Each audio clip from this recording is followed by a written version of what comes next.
The installation is all done. We are back with a beautiful new kitchen.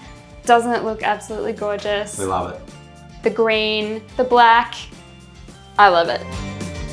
I really like the mushroom knobs actually. Aren't they cute? Look at them! The soft closed doors and drawers, and they just do the last little bit of the work for you. It's fabulous. James used to leave cupboard doors open all the time. It's really annoying. Now you just have to just give it a gentle push. You just gotta guide it. Yeah. Look at all this bench space. It just Huge. goes on and on. There's so many areas to prepare. It's so much nicer being in here together. James doesn't get cranky at me when we cook anymore for being in his space. One of my favorite things is walking up the hallway and seeing into this kitchen and seeing the green and the little kind of retro knobs, and just cute, and it makes me happy.